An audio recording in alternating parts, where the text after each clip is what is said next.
What are the factors that contribute to weight loss? To what extent, and what should you prioritize? Hi, this is Mimi. In this video, I'm going to go over the priorities for weight loss, and along the way, I'll refer you to my other videos if you want more in-depth information. One of the many reasons people fail to lose weight is because they think, I'm going to start exercising and I'm just going to do tons of cardio. Exercise alone is actually pretty ineffective at helping people lose weight. So it's not that everyone is lazy, it's just that they're not properly educated to succeed. You can't out-exercise a bad diet. I'm sure many of you have heard of that, which basically means that without a good eating plan in place, exercising as a strategy to lose weight will generally fail. Unless you're a newbie and you're eating decently, then you're more likely to see some results. If someone goes to the gym 5 times a week and they're doing weightlifting and cardio, but they eat like a pig, they're not going to see any weight loss. And going to the gym week after week, not seeing any progress is pretty not motivating. On the other hand, if someone has a good, sensible weight loss diet, but they don't even do any exercise, that person's actually going to lose weight because diet is key. So the first key to prioritize in weight loss is your eating plan, your diet. And I don't know the exact scientific percentage, but if there was an 80-20 rule, this would be the 80% that contributes to your weight loss. I'm not going to get into this here, but related to this, you might find my other videos helpful, such as what is the best diet, what are my thoughts on one of the popular flexible eating approaches, the If It Fits Your Macros diet, and more on weight loss in general. And if you actually want to follow my weight loss plan week by week during my last competition, I do have that posted in the description, and you can also click on my eating and nutrition playlist above. The other remaining factors for weight loss, the 20%, is exercise. But what type of exercise? Now, a lot of the people who lose a lot of weight are able to keep it off because they focus on strength training. Yep, that hour in the gym. Weight training allows you to build more muscle that will help you increase your metabolism and burn more calories. Now, specifically, working at getting stronger and getting better at lifting heavy weights through compound lifts is a good way to go. Because compound lifts are exercises that build the most muscle and increases your strength the fastest. So things like bench, squat. Here's Amber, fellow weightlifter at the gym, showing perfect form. Deadlifting. This is my weekend training buddy, Alma, hitting some PRs. Row. This is my first time attempting one-arm rows with 85 pounds with straps just to see what I could do.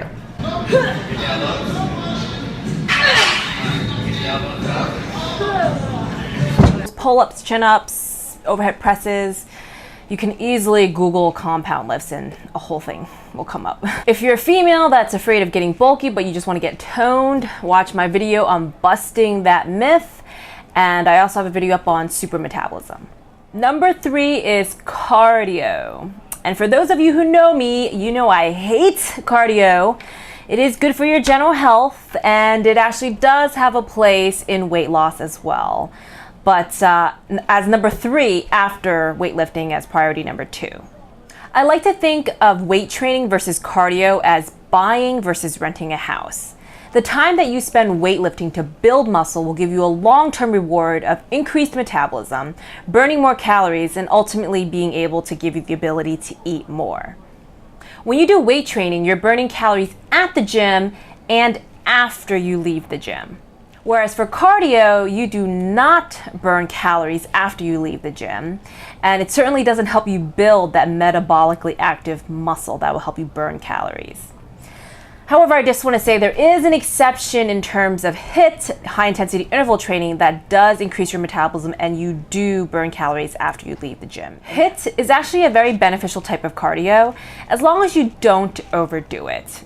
Actually, you shouldn't be overdoing any type of cardio, because it does increase your cortisol, which is the hormone that's released when stress is placed upon your body, and that negatively impacts your weight loss efforts, which I will actually elaborate on quite extensively in next week's video through an actual situation. For more of my thoughts on slow, steady state cardio versus HIIT, you can check out my video when I was 11 weeks out from my last competition. Lastly, I want to touch on a very important point based on a comment I made earlier. So if someone is eating a sensible weight loss plan and they do not exercise at all, they will lose weight. In fact, the person that does no exercise will actually lose more weight than someone who does exercise. And if you're new to fitness and lifting, you're probably thinking that sounds insane. I mean, why would you even exercise, right? Because the demand and stress that you place on your body and your muscles will determine the quality of your weight loss, whether those pounds lost come from fat or muscle. And obviously, you'd rather have pounds come from fat and not your muscle.